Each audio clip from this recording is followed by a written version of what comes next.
Sighting John and going to the International Antarctic Centre in Christchurch. Basically, we're seeing what the governor's claim is to the Antarctic continent. Actually, the visitor centre here, because it's not there. What's the bet, John, Guest that the whole parking place... 150 metres, so it's a bit further up. What's the bet the entire place is... Oh God, it's a giant refrigerator, isn't it? Ah, here's the entrance. Parking for International Throwing a bit of... Throwing a bit of... Can't see it. This? What? A genuine A330. Yeah, biggest, they're not even making them anymore. biggest thing in the sky. Yeah. Turns out the 777 was enough for anything. Ooh. And yeah, some of the Arctic vehicles. John, this is a giant fridge, isn't it? Maybe. There was something about penguins. It's like, look, man, I'm not as strong as the readers. I'm not reading the whole thing. I'll just film it quickly.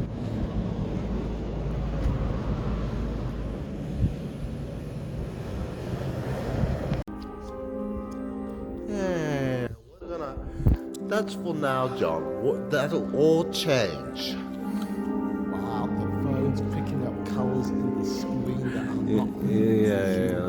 There's always artifacts. We see the way the screen works is the projector blasts out three primary colors to marry up.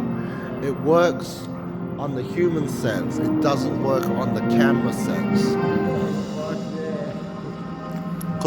And actually that's ideal. You don't really want people just filming all of your hard work. You want them to buy the DVD. Yeah. Vehicles driven by a penguin, clearly. I'm on a slippery edge on.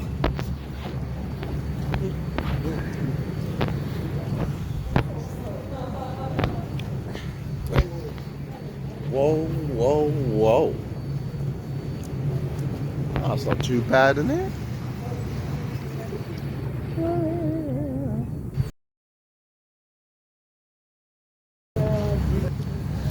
Oh, looking a little chilly, isn't it, John?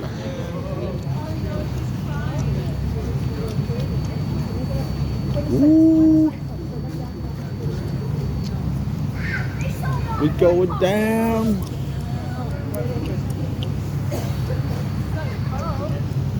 So next storm, okay, just a bit. Yeah, of course. I don't think we're gonna make it, John. The storm's been bad.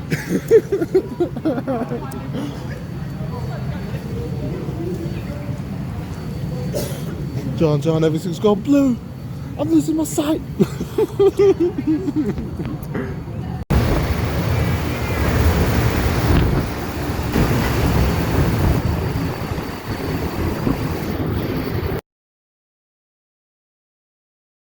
And it's not filming. I'm just waving the thing around. It's not doing it. Yeah. Alright, film off phone now so I can get a closer angle.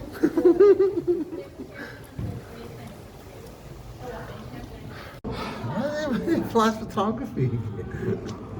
Paid update, man.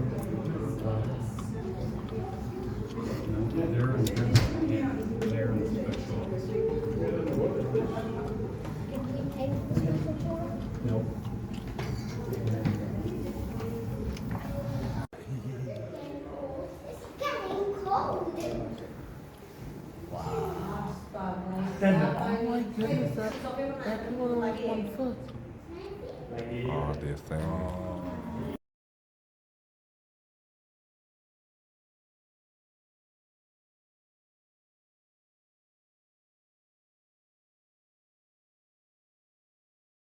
Of our little penguins. My name's Alison, and down the bottom we also have Henry. We are some of the penguin keepers who work here, so I'm going to be feeding our little penguins, and Henry is going to be counting how many fish each of them are eating. Now, for those of you up the top, you might actually get a better view of the penguin feed from down the bottom for the first half. You want to see them eating their fish under the water? I do recommend heading down there. Otherwise, feel free to remain where you are. We will be coming coming up to that part of the enclosure shortly. Now for our feed today, we do ask that we are nice and quiet during the feed, especially if we're up the top, because we've got some penguins here, can be a little bit shy, get easily spooked by loud or sudden noises. And number two, if you're taking photos and videos today, we ask that you take lots, but just make sure that your flash is turned off. So here at the Antarctic Centre, we are home to 17 rescued korora, also known as little penguins. Now you might have heard them called some other names as well. Over in Australia, they are known as fairy penguins. You might have heard them called little blue penguins, which makes a lot of sense because they are the only penguins out of the 18 different species to have this beautiful blue colour to their feathers. Now they also have a scientific name, which is Eutychius minor, and that means good little diver. So hopefully today they will demonstrate some of their very impressive diving skills. So little penguins, they're quite common. They're found all around New Zealand as well as southern Australia. There thought to be about 600,000 little penguins swimming all around our coastlines. And they just happen to be the smallest penguins in the world, making little penguin a fantastic name for them. They only stand about 30 centimetres tall and weigh about 1 kilogram on average. So if we compare them to the largest of the penguins, the emperor penguins who live down in Antarctica, they stand around 110 centimetres tall and they weigh about 36 kilos, so quite a big difference in size. But it's not just down in those cold Antarctic waters that we find penguins. That is where we find the biggest penguins, but we do have penguins all over the southern hemisphere. And some live in some places you probably wouldn't expect. There are penguins that live in South Africa, for example. They are the African penguin, of course, but the furthest northern species of penguin is the Galapagos penguin, who live in the Galapagos Islands. So penguins can be found in all sorts of different climates, from the front yard into the house to build a beautiful little nest.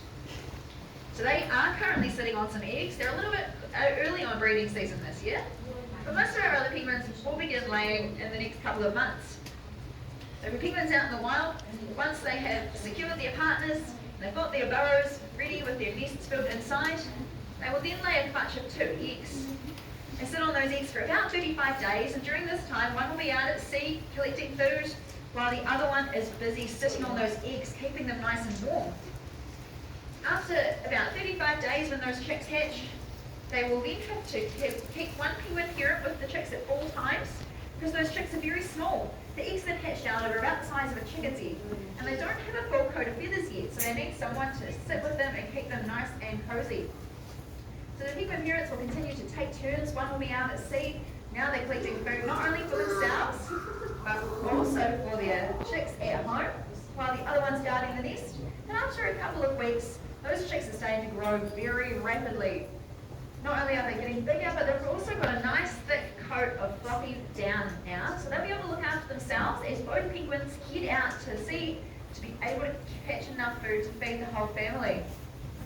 But once those chicks reach 8 to 10 weeks, they will be large enough and they'll have their full adult coat through, so that means that they're ready to now go out to sea for the first time. But Mum and Dad don't give them any swimming lessons. They also don't teach them how to hunt or where to hunt. They have to go and work those things out all on their own. And that can be a pretty tough life for a little penguin. But once they have managed to hone all of those skills, they will stay out at sea sometimes for weeks or even months at a time, because they have everything they need out in the oceans. The main reasons penguins come back to land are so that they can rear their young or to go through a molt. Any other time of the year though, they're quite happy to be out at sea for several days. And they can do that for a few reasons. Number one, they can drink salt water. Now you and I definitely can't do that, don't go trying it. You will get sick very quickly. But penguins have a little gland known as a supraorbital gland.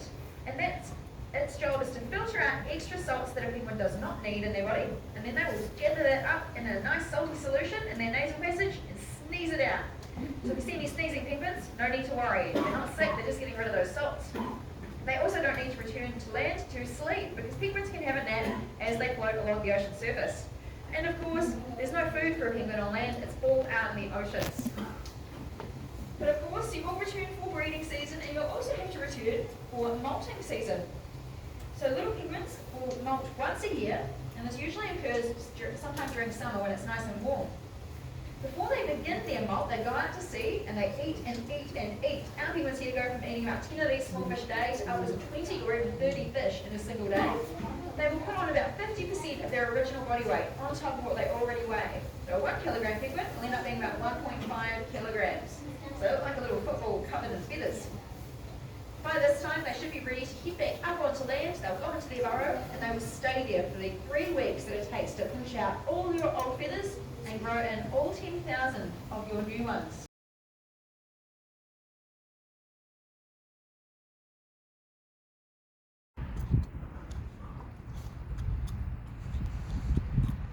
No wonder this place is so big. This is how they truly prepare to go to Antarctica. It's all here. Ah, of course, you would put something like this by an international airport, right? Yeah, that makes sense. You don't want to stick it in Auckland, because then you gotta go. Right, Antarctic New Zealand, United States Antarctic Program, Oh, South Korea's here. Korea Polar Research Institute, Whoa, there and got to, so they've also pooled their resources. Very South Korean over there, very good. South Korean ones over there. That's United States. An Italian Antarctic program over there. Oh my goodness. Well, looks a they're bit, all there. well, that makes sense, you pull your resources, Yeah, it makes sense. your Yeah, allies. yeah. Impressive. And that's all the museum part. So you can see the netting, that's where that penguin enclosure would be. So, Yeah. I'm impressed. so, I'm so impressed. it's all here. Well, part of it, no doubt. It's probably like the administrative offices. Yes. Probably works with the airport a lot as well. Being the airport just over there, literally on the side of the road. Yeah. Again, that's more American Arctic program facilities. Looks like they have their own airplane hangar. Suppose you gotta fly these little beauties in somehow. Oh, the big Emirates plane's still there. Nah. But I don't even mean it all looks a bit, you know, That does look a bit like looks a little tired. somehow.